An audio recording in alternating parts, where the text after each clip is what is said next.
Assalamualaikum warahmatullahi wabarakatuh.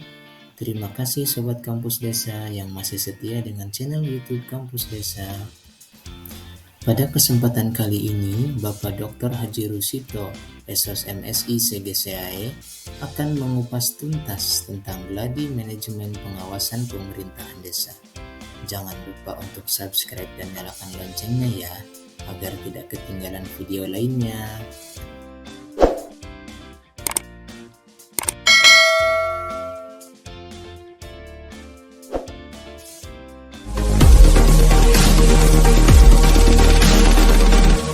Assalamualaikum warahmatullahi wabarakatuh.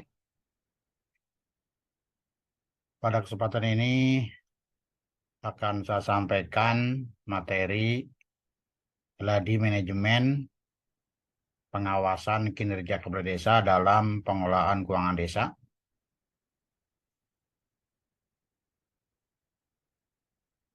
Gladi manajemen pengawasan desa merupakan metode pembelajaran semacam bermain peran, tetapi agak berbeda dengan pembelajaran bermain peran, karena gladi manajemen ini harus diperankan langsung oleh pejabat sesuai dengan aslinya. Jadi agak berbeda dengan bermain peran. Nah, untuk mengawali gladi manajemen pengawasan desa, perlu penentuan pemeran gladi, yaitu pertama adalah kepala desa, kemudian ketua BPD, wakil ketua BPD, kemudian sekretaris BPD, kemudian anggota BPD 6 orang, dengan simulasi untuk desa yang BPD-nya berjumlah 9 orang, di mana 3 unsur pimpinan dan 6 anggota. Nah, kemudian staf sekretariat BPD 2 orang, kemudian undangan lainnya, yaitu undangan lainnya ini adalah para pihak yang berkaitan dengan pengelolaan anggaran pendapatan belanja desa. Kemudian tahapan pengawasan atas kinerja kepala desa dalam pengelolaan keuangan desa oleh BPD. Yang pertama adalah diawali dengan rapat persiapan, kemudian rapat paripurna 1. Maknanya rapat paripurna 1, yaitu karena BPD bersifat kolektif kolegial, sehingga untuk menuju tahap ketiga, yaitu pelaksanaan pengawasan dan penyusunan laporan yang dilakukan oleh tim pengawas, maka harus disepakati dulu oleh lembaga BPD melalui rapat paripurna 1. Nah, kemudian yang keempat adalah paripurna 2. Paripurna 2 ini adalah untuk menyampaikan rapat penyampaian laporan dari tim pengawas kepada BPD. Nah, selanjutnya tahapan pengawasan kinerja kepala desa dalam pengelolaan desa oleh BPD. Di tahap perencanaan pengawasan, yaitu dilakukan rapat persiapan dan rapat paripurna 1.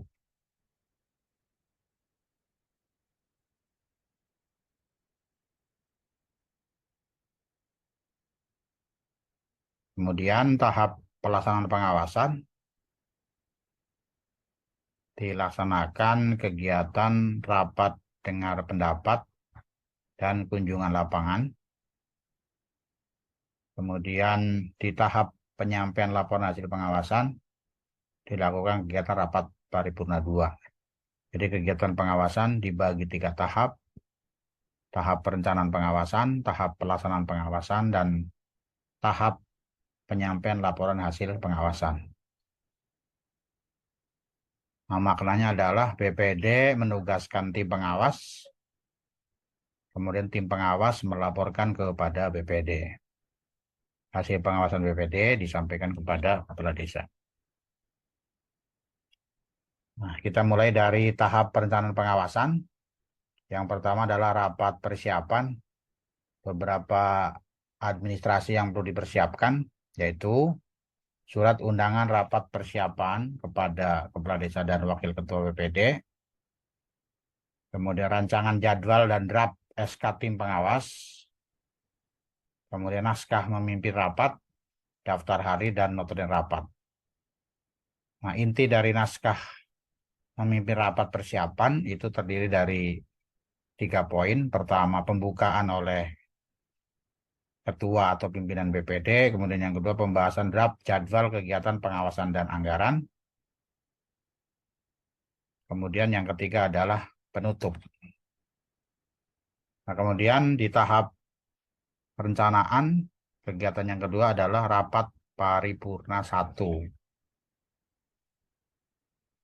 Nah, rapat paripurna 1 yang perlu dipersiapkan administrasinya adalah yang pertama surat undangan rapat paripurna 1 dengan agenda utama adalah pengesahan rencana pengawasan.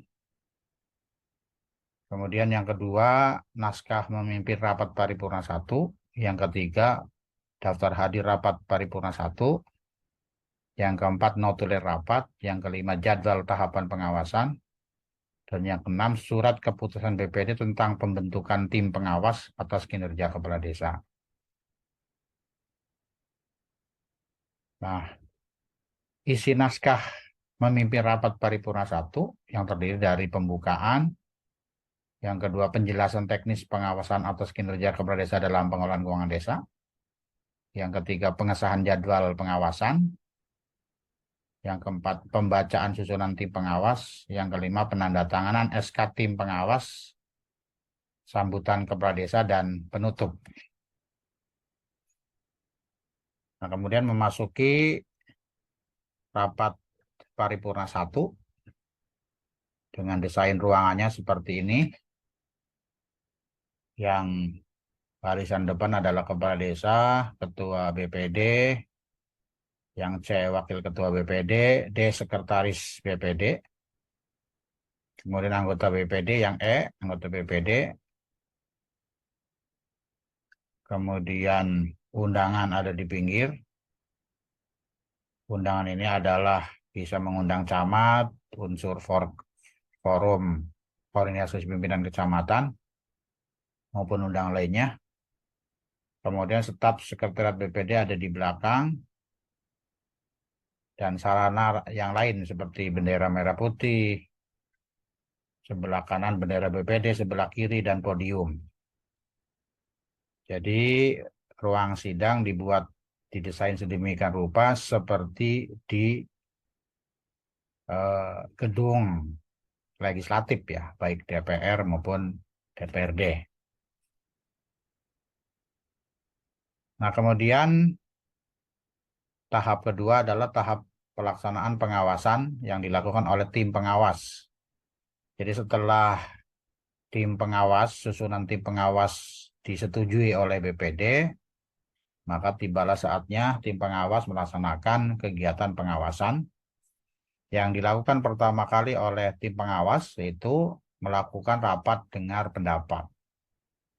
Di sini tim pengawas sudah mulai bekerja dengan mengundang semua unsur atau pihak yang terlibat dalam pengelolaan keuangan desa, baik kepala desa sebagai pemegang kekuasaan pengelolaan keuangan desa, sekretaris desa, perangkat desa lainnya, kemudian lembaga-lembaga yang melaksanakan kegiatan dengan sumber anggaran pendapatan belanja desa. Kemudian setelah dilakukan rapat dengar pendapat, dimintai keterangan oleh tim pengawas, maka perlu dilakukan kunjungan lapangan, terutama untuk kegiatan fisik, ya, seperti jalan, jembatan, bangunan, gedung, dan sebagainya.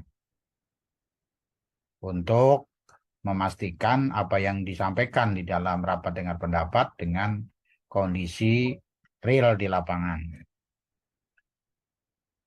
Nah, rapat dengar pendapat agendanya adalah pembukaan yang dilakukan oleh ketua tim pengawas. Ya, ketua tim pengawas sebaiknya ganjil ya 3 orang atau 5 orang yang terdiri dari unsur BPD, kemudian dapat juga dari unsur akademisi, kemudian dari unsur lainnya. Nah, diharapkan tim pengawas ini adalah ditunjuk dari orang-orang yang secara kompetensi mampu melaksanakan pengawasan keuangan desa. Nah, oleh karena itu tim pengawas seharusnya dilakukan pelatihan terlebih dahulu. Nah, agenda rapat dengar pendapat diawali dengan pembukaan, kemudian ekspos kegiatan oleh kepala desa, kemudian ekspos kegiatan oleh para pengolah kegiatan. Para pengolah kegiatan ini terdiri dari kegiatan belanja pegawai dan operasional pemerintahan desa. Ini oleh para perangkat desa, terutama oleh Kasubag Umum ya, yang melaksanakan kegiatan belanja pegawai dan belanja-belanja operasional desa. Kemudian juga oleh Sekretariat BPD ya, yang melaksanakan kegiatan operasional penunjang kegiatan BPD. Kemudian juga oleh tim pelaksana kegiatan fisik ya. Kemudian oleh lembaga-lembaga kemasyarakatan desa seperti tim penggerak PKK, kemudian Karang Taruna, badan usaha milik desa, lembaga pemberdayaan masyarakat desa, dan sebagainya, yaitu lembaga yang melaksanakan kegiatan bersumber dari anggaran pendapatan belanja desa. Nah, kemudian untuk mendalami apa yang disampaikan oleh para pengelola kegiatan, maka dilakukan tanya jawab oleh tim pengawas. Nah, kemudian setelah itu acara dengar pendapat ditutup. Selanjutnya dilanjutkan dengan kunjungan lapangan. Nah, kemudian yang ketiga, yang terakhir adalah tahapan penyampaian laporan hasil pengawasan yang dilakukan dalam rapat paripurna 2 yang intinya adalah penyampaian laporan hasil pengawasan. Jadi setelah tim pengawas ditugaskan oleh BPD secara kolektif kolegial, kemudian tim pengawas melaksanakan kegiatan pengawasan, maka tibalah saatnya tim pengawas setelah melaksanakan kegiatan pengawasan melaporkan kembali kepada BPD dalam acara rapat paripurna 2. Administrasi yang perlu dipersiapkan dalam rapat paripurna 2, 1, surat undangan rapat paripurna 2. Kemudian yang kedua, naskah memimpin rapat paripurna 2. Yang ketiga, daftar hadir rapat paripurna 2. Yang keempat, notulen rapat. Yang kelima, laporan hasil pengawasan kinerja kepala desa yang akan disampaikan kepada kepala desa, kemudian kepada camat, dan kepada Inspektorat Daerah Kabupaten Lebak sesuai dengan Peraturan Menteri Dalam Negeri Nomor 73 tahun 2020 dan Surat Edaran Bupati yang mengatakan bahwa di dalam Surat Edaran Bupati pengawasan dilakukan setiap semester. Nah, naskah memimpin rapat paripurna 2 yang dilakukan oleh pimpinan BPD, baik ketua maupun wakil ketua. Yang pertama adalah pembukaan. Kemudian yang kedua, penyampaian laporan hasil pengawasan oleh ketua tim pengawas. Kemudian tanggapan kepala desa secara umum. Kepala desa menyampaikan tanggapannya. Kemudian yang keempat, penutup. Nah, itu beberapa poin di dalam Gladi Manajemen Pengawasan Desa. Terima kasih. Assalamualaikum warahmatullahi wabarakatuh.